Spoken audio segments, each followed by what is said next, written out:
ప్రధాన మిస్టేక్స్ ఏంటి? మీరు గ్రౌండ్ లూజ్ అవ్వడమా? ముఖ్యంగా రూరల్ ఏరియా చాలా మిమ్మల్ని చాలా తక్కువ 30% బిలో వచ్చింది. గ్రేటర్ హైదరాబాద్లో మంచి రిజల్ట్ ఉంది, 43%. రూరల్ అనే వీళ్ళు చాలా అట్రాక్టివ్ చెప్పాను కదా బై సాబ్. ఏం చెప్పిండ్రు? 2 లక్షల రుణమాఫీ ఏకకాలంలో, అట్రాక్షన్ ఏకకాలంలో 9 తారీఖే చేస్తాం.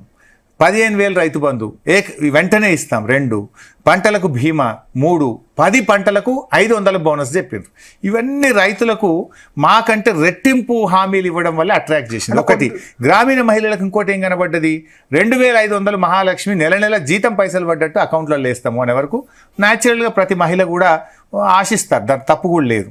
అదేవిధంగా 4,000 పెన్షన్. అరే కేసీఆర్ 200 2,000 చేసిండు, నిజంగానే కేసీఆర్ లెక్క ఈయన కూడా 4,000 చేస్తారని పాపం వాళ్ళు 60 లక్షల మంది 47 లక్షల మంది వృద్ధులు ఉంటారు, వాళ్ళు నమ్మి ఉంటారు. సో ఇవి డెఫినెట్గా మాకు కొంత ఎఫెక్ట్ అయిందేమో అని మేము అనుకుంటున్నాం. కొంత మా ఎమ్మెల్యేల పనితీరు కూడా కొంత ఎఫెక్ట్ అయిందేమో అని మేము అనుకుంటాం. కొన్ని పథకాలు మేము చేసినవి ప్రజలకు మేము చెప్పుకోవడంలో ఫెయిల్ కావచ్చు, లేదా ఆచరణలో కొంత ఇబ్బంది జరగవచ్చు. సరే, వాట్ ఎవర్ ఇట్ ఈస్. ఇక్కడ ఒకటి ఎమ్మెల్యేల పనితీరు గురించి హరీష్ రావు కేటీఆర్ వెళ్ళి కేసీఆర్కు ఎమ్మెల్యేని మార్చండి, కనీసం సిట్టింగ్ ఎమ్మెల్యేలు ఒక 30 మందినైనా మార్చాలన్నప్పుడు కూడా కేసీఆర్ వినలేదంట. నిజమేనా, వాస్తవమేనా? అంటే వారి అభిప్రాయాలు వారికి ఉంటాయి, వారికి ఎన్నో సోర్సెస్ ఉంటాయి. Is our boss, is our party president.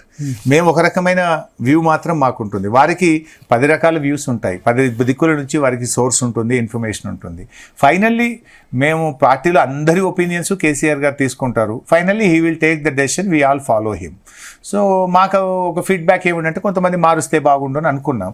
గతంలో మరి అది కేసీఆర్ గారు సక్సెస్ అయింది కదా. 2018లో అందరికీ టికెట్లు ఇచ్చారు, అద్భుతమైన ఫలితం, 88 సీట్లతో గెలిపించారు. So he is confident.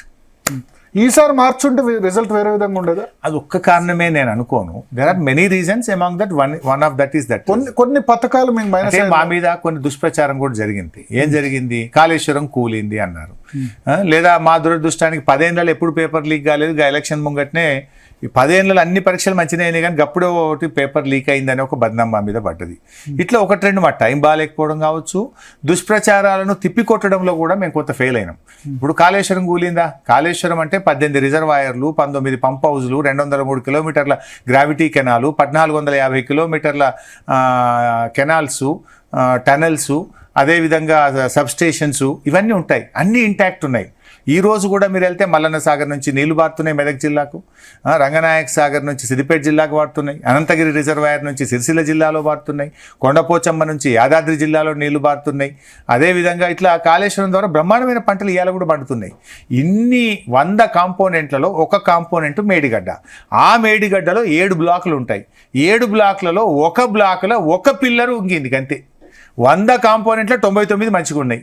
ఒక కాంపోనెంట్లో 7 బ్లాకుల్లో ఒక బ్లాకులో ఒక పిల్లర్ వంగితే మొత్తం కాళేశ్వరం మునిగింది అంటారు. సో దాన్ని మేము తిప్పికొట్టడంలో కానీ వివరించి చెప్పడం. ఆ టైంలోనే మీరు ఆ కుంగిపోయినప్పుడే మీడియాను అనుమతించి పోయింది ఇది ఒక్కటే అని ఎందుకు చెప్పలేకపోయారు?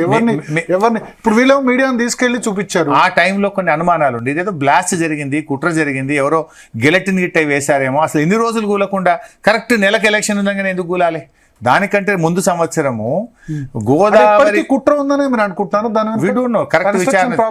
కరెక్ట్ విచారణ జరిగితే తెలుసు. అంటే ప్రాబ్లం ఉంటే అంతటా ఒకటి ప్రాబ్లం ఉంటే మొదటి సంవత్సరం రావాలి కదా. 4 ఏళ్ళు నీళ్లు నింపినాం, 4 ఏళ్ళు ప్రాజెక్టు నడిచింది. 2022 అనుకుంటా highest flood ever in the history of Godavari.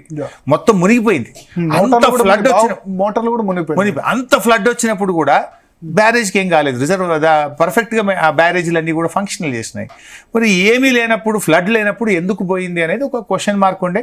సరే ఎన్నికల టైంలో ఎందుకు ఈ లొల్లంతా, ఎన్నికలు చూసుకుందాంలే అనుకున్నాం.